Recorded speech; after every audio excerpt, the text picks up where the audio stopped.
Welcome. My name is Lieutenant Brad Licking with the Maricopa County Sheriff's Office. Is my time messed up? I'm Lieutenant Brad Licking with the Maricopa County Sheriff's Office. I'm the drone commander for our particular program. And the NSA asked if I would come out and go over some of the things that if your agency is considering starting a drone program or you're in the process of working on your drone program, you know, what are the things that work, what are the things that don't work, and hopefully we can kind of all collaborate together and share info so that your program is successful. So just as a quick introduction, I've been with the Sheriff's Office for 25 years. Our drone program has been up and running now for the last 3 years, and we operate 25 different types of drones, and we have 18 pilots, and we've got them assigned to various bureaus and patrol districts and things like that throughout our county. Maricopa County, you may know, is fairly large. We're 9,200 square miles, so we have a lot of ground to cover. You'll see in the very back, when you get a chance later today, we've got our helicopter, our aviation unit, things like that. Drones will obviously never take the place of helicopters, and they're not intended to. However, they do supplement a lot of the work that they often get called out for, and we can do it much cheaper. So to begin with, have we got anybody here, just by kind of a show of hands, anybody that's looking to start their program with their particular agency? Okay. Have we got anybody here that has a drone program with their agency? Okay. So hopefully some of the things we can go over today very quickly, and I've only have 18 minutes, but we'll kind of share some of the things that have worked for us, and hopefully you can take that and incorporate it in your programs as well. So to begin with, there's two main different types of drone programs that you can operate under. Obviously, we're working very closely with the FAA, and so we want to incorporate all of their rules and regulations to make sure that our operations are safe and that we're not putting the public at risk at all.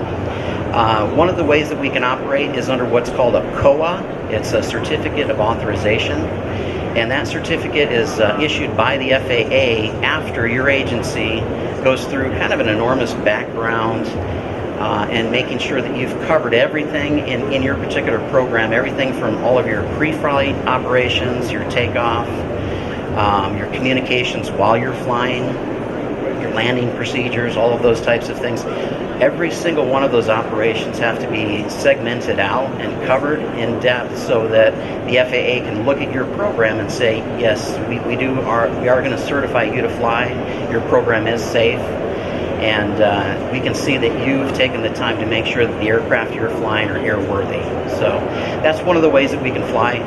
We started our program over 3 years ago flying with the COA, and there are some benefits to that.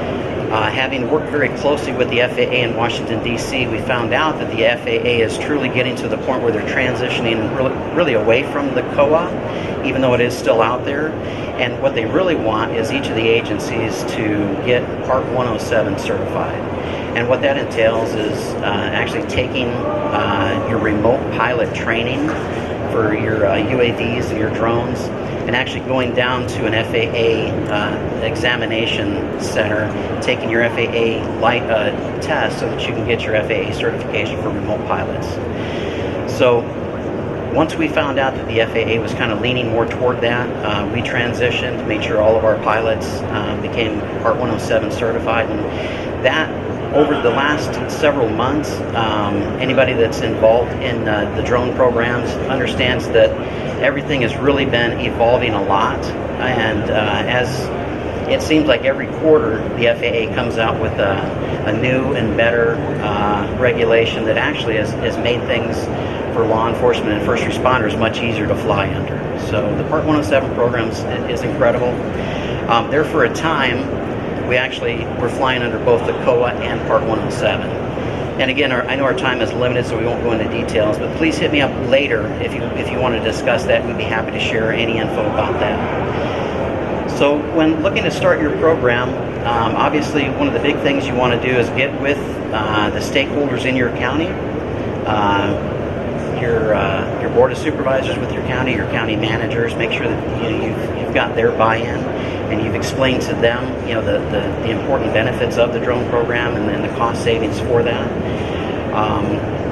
Anyone who's had the opportunity to see the drones in action really knows that the drones sell themselves. When you actually see real-time video being streamed out live to the units that are on the ground, we're responding to an evolving situation. So the next thing really to take a look at that we did was, what are we going to use our drones for? The first and foremost what we were wanting to do years ago when we were looking at starting our program was using them for crime scenes, investigations, photographs, videos, and things of that nature. And so that, as well as being able to stream video live, those are the two main components that we've been using our program for, especially last year with all the lockdowns and all the BLM protests and things like that. We got literally hundreds of hours of flight time in downtown Phoenix and whatnot. And what made the drone successful was being able to stream that live video to our emergency operations room, so our commanders or incident commanders had real-time video that they could direct the ground units at that time. So deciding exactly what your program is going to be about is going to then decide what type of equipment that you're going to be buying. So I would suggest not getting too elaborate. We can start with units that you can buy literally off the shelf for just a couple $1,000s. It gets you a platform that's going to be able to fly as high as any of the more expensive drones. The UAS are limited to 400 feet, and any of the smaller drones that are out there can certainly handle that, and a lot of those have the good zoom capabilities that you need. You've got the other models that have the better sensors, so if you have to do nighttime crime scenes and things like that, they operate very well in low light situations. So once you decide exactly what you're going to be using your program for, and you're starting to pick your products and things like that, again, we would suggest, we started small. We started with 2 drones, and then we kind of built up from there. So don't get too elaborate. Make sure that when you're putting your program together, one of the main things that we would certainly recommend, pick the individuals that are going to be in your program very carefully. We have a very good program because of the people that are in the program. Detective Carlos back here, he's one of our main pilots. He's probably got more hours than any of our pilots, and he's flown everywhere in the county, done all types of things for us. He actually works very closely with our SWAT team, our FATE, all types of things. And so, but it's only because individuals like this have taken the time to become knowledgeable about the FAA rules and regulations. That's what makes your program successful. I would be very cautious and understand that the FAA, even though they work very closely with law enforcement so that our programs are successful, they also monitor our programs very closely as well. So be very careful not to violate those rules and regulations, because the FAA is very quick to come in and shut you down. So we've been very fortunate to be able to have a good working relationship with all of our partners that work here in the Valley, all the other agencies that have programs, and we've had the opportunity to collaborate with them, what works for them, what doesn't work for them. Prior to COVID, we were getting together on a quarterly basis. All of the agencies, especially here in the Valley that had a program, we would meet at least once a month and kind of go over everything that was working, what's not working. So insurance happens to be another big ticket item for the programs and things like that. You can either go with your risk management, like we do with the county, and self-insure each of the aircraft, or there are different apps that are available so that as you're flying, before you actually take off, you can, for $5, you can buy insurance for that particular flight. So just keep that in mind. The FAA does consider these aircraft, anything that's over 250 grams, it is considered an aircraft by the FAA. And so those are governed by the FAA rules and regulations. So putting your program together, we were very cognizant of the fact of when we were working with the other agencies and things like that, getting our policies together. We got with the county to make sure that we had an overarching county policy that covered all of the drones themselves and how they operated within the county. And then the Sheriff's Office, we made our own drone policy and defined that as well. And then we took it a step further and made an operations manual. So our operations manual defines all of the FAA rules, regulations, but more specifically and very importantly, it defines everyone's role that's in the program. So as a drone commander, what are my the things that I'm responsible for? Our chief pilot, all of the training and things like that they're responsible for as well. So one of the main things that I would impress upon anyone starting a program is don't feel like you have to reinvent the wheel. There's a lot of good agencies out there that have programs. They're doing a phenomenal job, and just get with them. I'll be more than happy to share all of the information that we've put together, whether it's writing a COA and submitting for those types of flight plans, or our training program that we have when we actually train up our pilots. When it comes to actually certifying pilots, we've gotten to the point where initially I actually went to, I won't name names, we actually went to a very expensive UAV program here in town, several thousands of dollars, very good program, but we later found out that you can do a lot of online training that's available to anyone much cheaper, for literally about $160. You can get your online training, you can figure out exactly what's going to be on the FAA exam, and then for roughly $150, that individual can then go down to the FAA examination test center and get their license.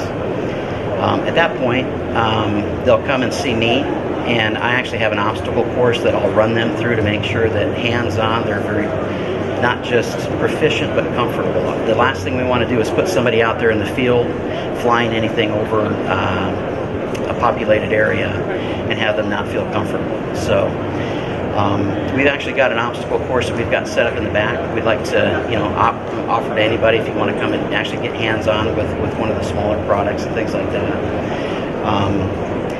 One of the big things we get asked is how much hands-on training do you put your pilots through before they're actually certified? Believe it or not, it's we're down to 8 hours worth of hands-on training at this point. We had it at 4 at one point. We bumped it up a little bit, and people often will ask, "Well, that's not a lot of training behind the controls of something before you let somebody loose." Just to kind of put that in perspective, when I was going for my private pilot's license, I literally only had 10 and a half hours behind the yoke before the flight instructor turned to me and said, "Brad, here you've got your solo certificate. You can now take this Cessna up in the air." So these UAS that we're flying nowadays, very easy to operate, very easy to control and whatnot, and we feel very comfortable by the time our pilots get through the course that we've outlined. They're very safe and know exactly what they're doing. So we will team them up with a more experienced pilot and have them shadowed for several flights after that, just to make sure they are comfortable before they're cut loose. But we've got our training available. That we'd be more than happy to offer that to you all as well. NSA asked us to kind of keep this open, so if there's anybody that has any questions about your program, where you're at, where you want to go, feel free to ask at this time. And we'd be more than happy to share with you the information that we've got. Again, we've got over 25 drones, we've got 18 pilots, we've flown over 2,400 miles, and we've got several thousand hours between all of our pilots. So, again, thank you for coming. If you guys have any questions, I'll be in the back over here by the helicopter. We've got a big drone cage set up, and I'd be happy to take your questions over there. If you want a business card, we'd be happy to email you any of our flight plans and things like that. So we're all in this together. We just want to make sure that your programs are successful and that we can learn off of each other. So thank you very much.